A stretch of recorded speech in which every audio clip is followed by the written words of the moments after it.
إذا الآن كنشاهدوا الإعادة، ارتقاء جيد حسين علاء بطريقة جميلة بضربة رأسية كيهزم الحارس كتنفذ ضربة خطأ خطيرة، هدف حسين علاء الجهة ديال فريق الفتح الرباطي.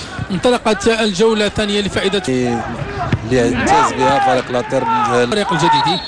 بدا فريق الدفاع الحسني الجديدي يبحث عن المنفذ. تغيير خاطئة فقط هناك.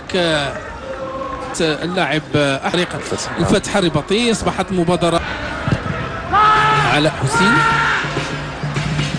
رضا الرياحي لاعب علاء يونس حمال.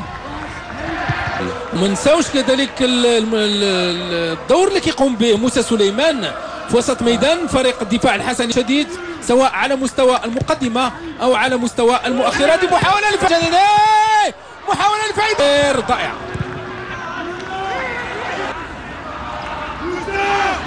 ضائعة لموسى سليمان وتماس لفائدة فريق الفتح الرباطي. فريق الدفاع علاء حسين اللاعب العراقي في صفوف فريق الفتح الرباطي. تمريرة طويلة هناك شيء ثم شباب هو راه قبل ان يحط الرحال كان كمفينين لهدف واحد. لاتير تدخل هناك هزات عانى منها فريق الفتح هذا وليس فريق الفتح بالضبط. يظهر بمظهر مشرف حتى الان.